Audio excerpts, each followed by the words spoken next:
Hey, how's it going, guys? This is my 1969 Camaro that I picked up recently in July of 2019. And this is my new project car that I'll be working on. And I'm really excited to have the opportunity to work on a classic muscle car. So the point behind this video is to give you guys sort of the backstory behind how I ended up with the Camaro, some specs about it, what I've done so far, what I plan to do, and how I plan to release videos on my channel about the work that I've done. Alright, so let's get started. How the heck did I end up with this car? So, I've been wrenching on cars for a couple years now. It started out of necessity. I just self-taught, figured out how to do a lot of work myself, and it ended up being a passion.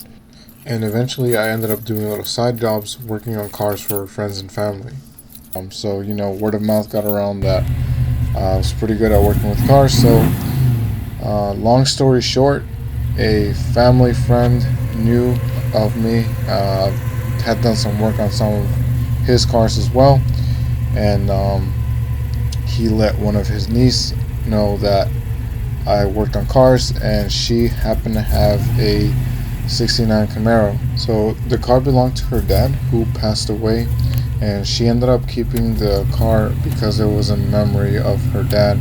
So the car had been sitting for, I want to say, about 10 years, and of course it wouldn't start anymore. So we ended up getting in contact with each other, and we talked about the car, and she told me she wanted to at least try and get it running again, and her plan was to restore it, or at least be able to restore it one day.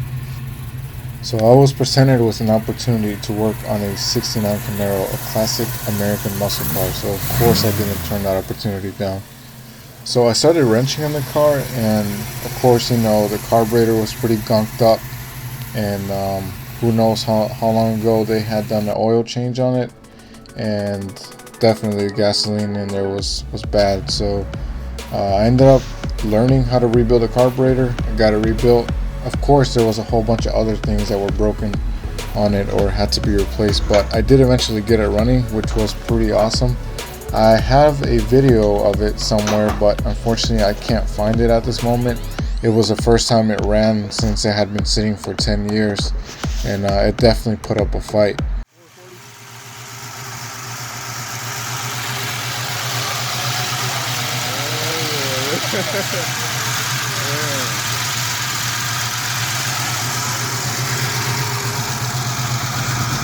Oh yeah.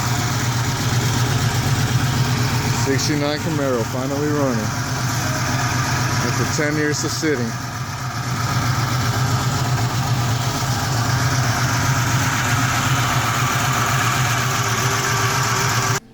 Anyway, after wrenching on this car for several, I don't know, was it weeks, months, I got really attached to this car, and I wish that I could have it so bad, but of course it wasn't mine.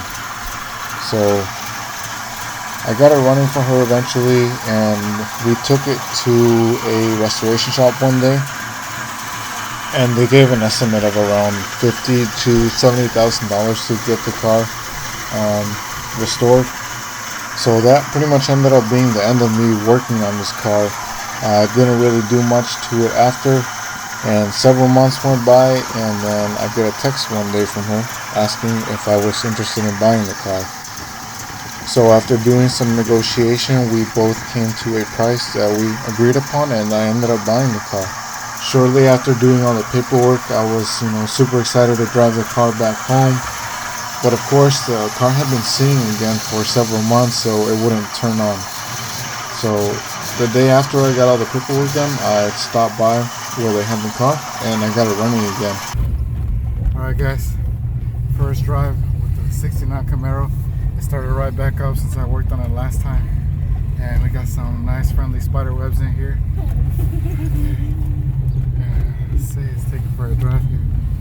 It's a pretty hot day out here. Let's see how we're doing down here. Looks to be a little hot, so we'll probably take it back to the house. But yeah, it's doing pretty good. It's about 100 degrees out here today, but we're still chugging along. She sounds great. The brakes work somehow. Alright. It's got a little bit of power to her.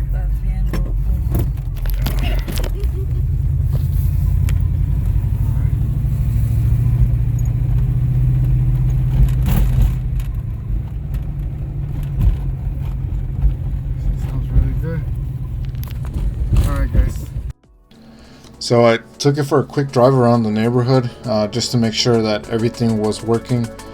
The drive home was going to be about an hour, and I knew it was probably a bad idea to drive it that far on a car that hadn't really been driven far in about 10 years, but I took the risk anyway. It was overheating somewhat on the way home, and fortunately I was able to make it home, leaking power steering fluid everywhere, but I did make it home.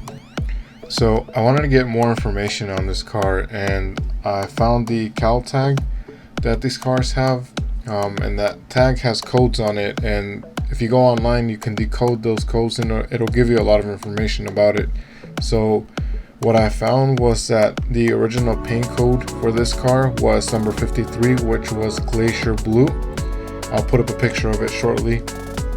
And the assembly plant where it was made was the Norwood assembly plant in Cincinnati, Ohio.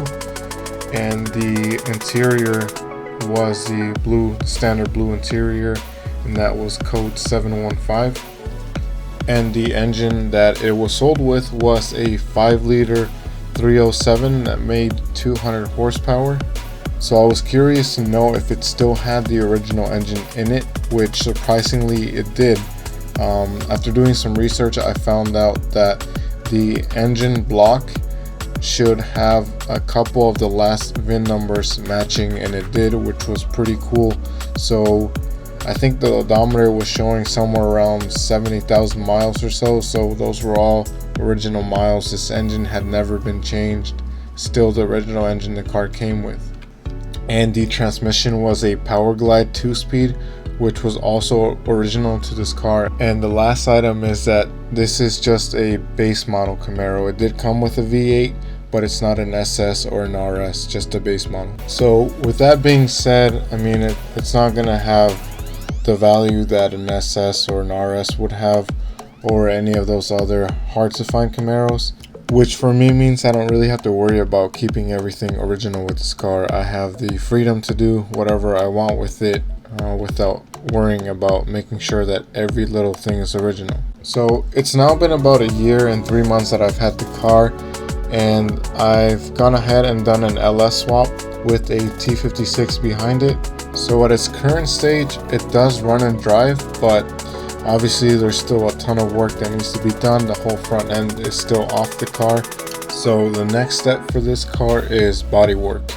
I plan to build a garage and put a lift up, and I also plan to buy a nice welder and teach myself how to weld so I can replace the body panels on this car. There's a lot of rust on it, so the majority of the panels are going to have to be replaced. And then once that's done, I'm moving on to the mechanical. So I'll be doing a big brake kit on this car and hydro boost brake setup.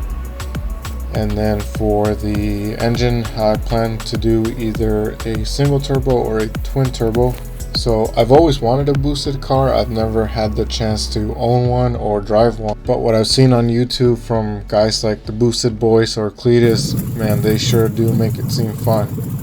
So I'm aiming for, I want to say, around 500 or 700 horsepower. So I also plan to put a roll cage in it, since I know I'll probably be doing some spirited driving with that car, so safety is definitely important. I haven't really given any thought as to what else I'm going to be doing with it, but that is where it currently is and what I've done with it so far. I did fortunately record the majority of the work that I have done so far, and I plan to be releasing videos about that stuff that I've done already to it in the next coming weeks. So with that being said, if you guys are interested in the upcoming videos on the build progress for my 1969 Camaro, make sure to subscribe. I'll be trying to get this content out ASAP. If you enjoyed the video, you can give it a like below. Let me know in the comments if there are any specific videos on the Camaro you would like to see. I've also got another project car that I will be doing a turbo LS swap, so stay tuned for content on that. If you stay till the end of this video, enjoy this short clip of me starting an LS engine on the engine stand.